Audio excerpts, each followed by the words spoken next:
प्रिय विद्यार्थियों, कल की वीडियो के माध्यम से आपने महान संत कवि कबीर जी का साहित्यिक परिचय किया था। आज उनके द्वारा रचित पदों की व्याख्या हम करेंगे। आज की इस वीडियो के माध्यम से पहले पद की व्याख्या हम करते हैं। अरिन दोहुन राह न पाई, हिंदू अपनी करे बड़ाई, गागर चुबन न देई, बैस्या के पावंतर सोवे, ये देखो हिंदुआई। मुसलमान के पीर औलिया, मुर्गी मुर्गा खाई, खाला केरी बेटी ब्याह है, घर ही में करे सगाई। बाहर से कुमुर्दा लाए, धोए धाए चढ़वाई, सब सखियां मिली जेबन बैठी, घर भर करे बड़ाई। हिंदुअन की हिंदुआई देखी, तुर्कन की तुर्काई, कहे कबीर सुनो भाई साधो, कौन राह वे जाई। प्यारे विद्यार्थियों, पहले हम कठिन शब्दों के अर्थ कर लेते हैं। दोहुन यानी दोनों, अर्थात हिंदू और मुसलमानों के लिए ये शब्द आया है। बड़ाई, बड़ाई होता है बड़प्पन। गागर आप जानते हैं, घड़ा भी कह सकते हैं, छुवन स्पर्श करना। पीर औलिया, पीर पैगंबर या महान संत, पहुंचे हुए फकीर कह सकते हैं आप। खाला, खाला होती है मौसी। तुर्कन होता है मुसलमान। तो इसमें, इस पद में उन्होंने हिंदू और मुसलमानों को कड़ी फटकार लगाई है कि वे धर्म की सच्ची राह से भटके हुए हैं।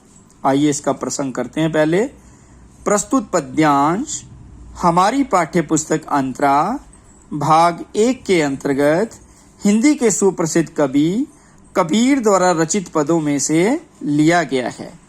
प्रस्तुत पद्यांश में कबीर ने हिंदुओं और मुसलमानों के धर्माचरण को लेकर कड़ा प्रहार किया है। कबीर जी कहते हैं कि हिंदू और मुसलमान दोनों ही धर्म की सच्ची राह से भटके हुए हैं। फिर बच्चों आप लिखेंगे व्याख्या।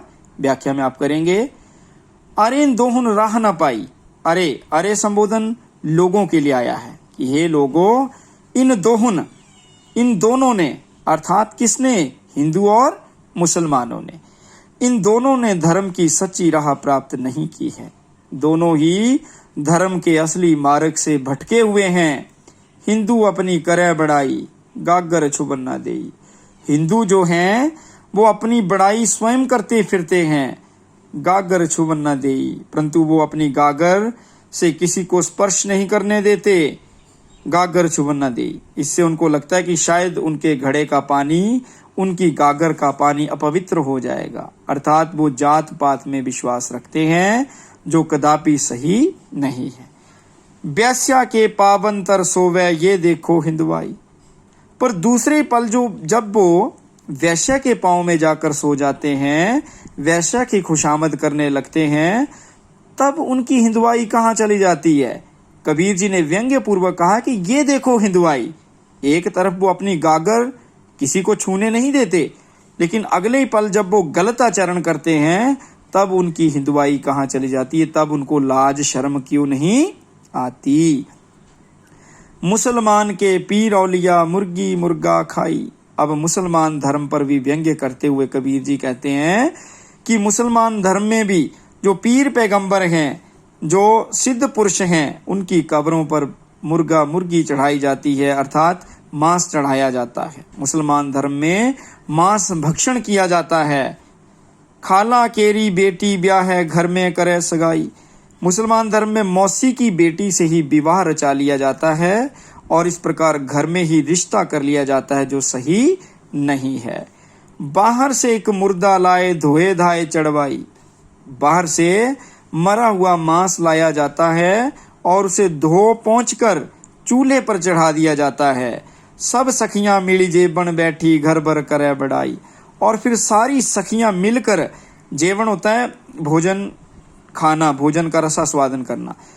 सब सखियां मिली जेबन बैठी, जब उस भोजन को खाने बैठती हैं सारी सखियां मिलकर, तो पूरे घर में उसकी बड़ी प्रशंसा की जाती है। बच्चों जानते हैं कि ये सब सखियां कौन है? ये हमारी इंद्रियां हैं। हमारा नाक, आंखें, कान, जीवा, ये सब जब उस भोजन का आनंद लेने लगती हैं तो सारे घर भर में उसकी बड़ी प्रशंसा की जाती है। कबीर जी कहते हैं, हिंदुअन की हिंदुआई देखी तुर्कन की तुर्काई, कि मैंने हिंदुओं का हिंदूपन भी देख लिया है और मुसलमानों का मुसलमानपन भी देख लिया है। दोनों ही धर्म की सच्ची राह से भटके हुए हैं, कोई भी कम नहीं है। हिंदुओं की हिंदुआई भी देख ली और मुसलमानों का मुसलमानपन भी देख लिया। कहे कबीर सुनो भाई साधो, साधो होता है सज्जन लोग। कबीर जी कहते हैं कि हे सज्जन लोगों सुनो, कौन राह हवे जाई, कि ये लोग किस रास्ते से होकर परमात्मा के पास जाएंगे। अर्थात हिंदू और मुसलमान जो धर्म के नाम पर तरह तरह के ढोंग रचते हैं। आपने ऊपर पढ़ा कि हिंदू जाति पाति में विरोध करते हैं, भेदभाव करते हैं।